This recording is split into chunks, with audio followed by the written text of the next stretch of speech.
Lewis Hamilton's performance at the Imola Grand Prix revealed much more than what fans saw on television. While the official broadcast celebrated his strong P4 finish, the most revealing moment came after the cameras cut away. It was a radio message that wasn't aired, but leaked from behind the scenes.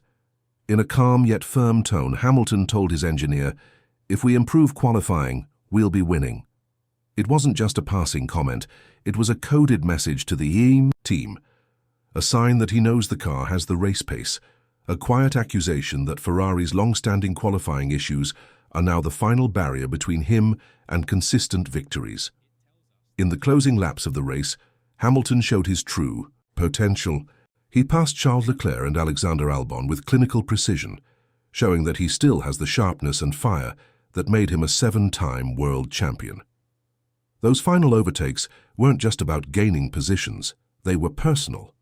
They were about making a statement to the team, to the fans, and especially to his teammate. And when the radio message came through, it showed the mindset behind those moves.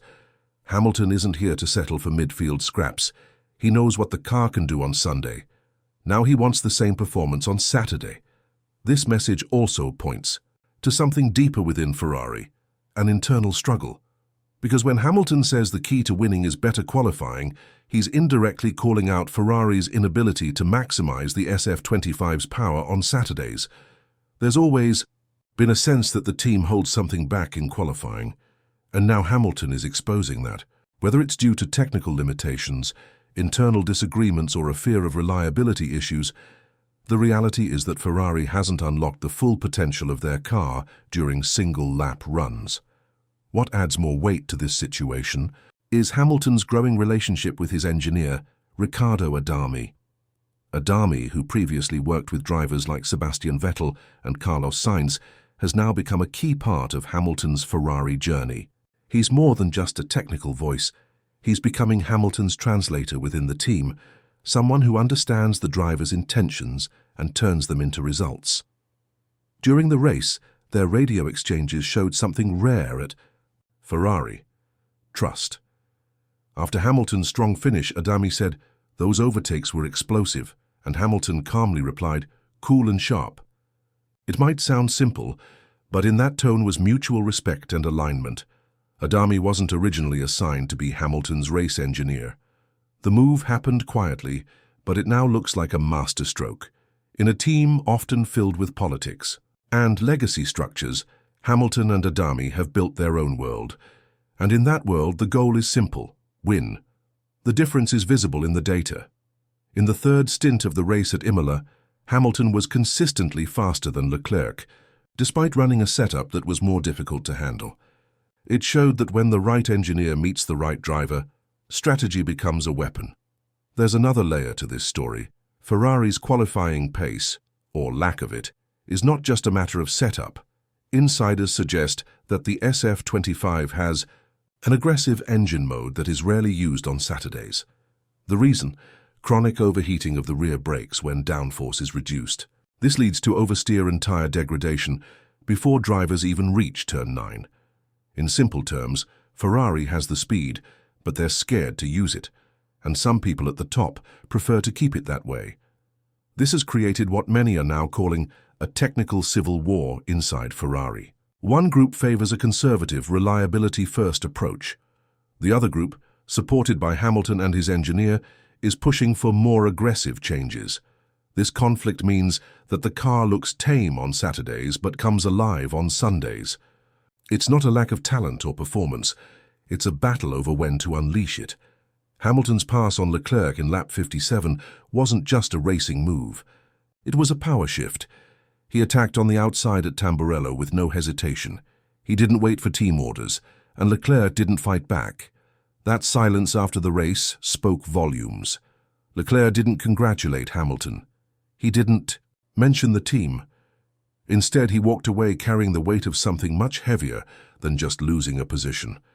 The internal dynamics at Ferrari have changed. Hamilton is no longer the newcomer. He's the one setting the tone. The gap between them in the championship is now down to 8 points. But more importantly, Hamilton has already overtaken Leclerc in the sprint standings. The momentum is clearly shifting. Hamilton's messages are being heard. His feedback is being taken seriously. And when Leclerc speaks, it no longer leads, it follows.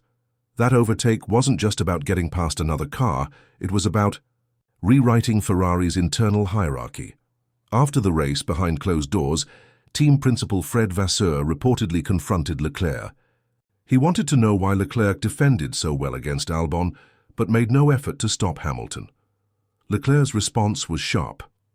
"If you want an internal war, it's already begun." That line didn't make it into any official press release, but it echoed throughout the paddock.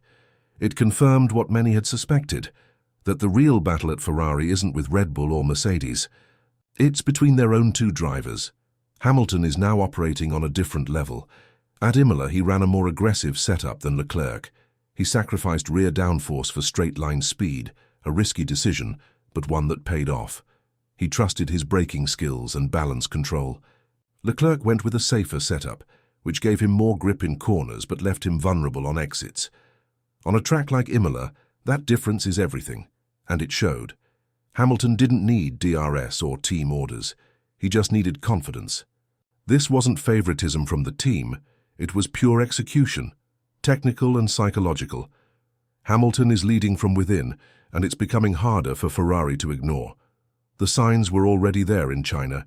Hamilton won the sprint race from pole, led every lap, and brought home his first win in red. But Ferrari's reaction was strange. There were no major celebrations, no headlines, not even much media coverage. It was as if they wanted to downplay it. The reason? Leclerc finished 8th and Ferrari was later disqualified from the main race due to 2 technical breaches. Internally, Hamilton wasn't happy. Not because of the disqualification, but because the team didn't honor the moment. He challenged them, not on the radio, but in private. How can a team claim to be title contenders when they bury their own wins under politics and silence? From that point on, Hamilton changed his approach. He stopped playing the role of the guest star. He started taking control. Quietly, he began building his own structure within Ferrari. Adami became his go-to. His feedback started going directly to the top, and the divide within the team started to show. That win in China wasn't forgotten. It became the beginning of something bigger. Hamilton isn't just chasing race wins. He's building a legacy. He's transforming Ferrari from the inside out. Each strong result, each overlooked victory, each untelevised radio call is part of a bigger picture. Hamilton is carving out a new space, not just as a driver, but as a leader. Leclerc is starting to realize this, but it might be too late. This is no longer just about points, it's about power. Hamilton's approach is methodical. He holds closed-door meetings with his circle. He sends tactical suggestions to top management.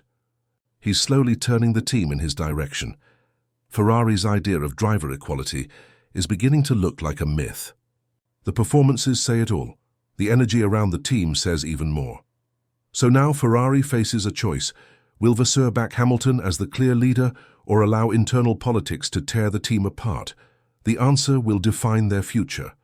Because one thing is clear, Hamilton won't settle. He didn't come to Ferrari for a retirement tour, he came to build something. And if that means shaking the foundations of one of Formula One's oldest teams, he's more than ready. Every time Hamilton steps into that car, he's not just racing, he's proving a point. His telemetry shows improvements. His confidence is growing. His engineer believes in him. And above all, he's gaining control. Ferrari may have brought him in for his experience and fame, but what they're getting is something far more powerful, a driver who wants to rewrite the team's DNA. And this story is far from over. As more races come and the pressure builds, expect more subtle signs of this internal shift.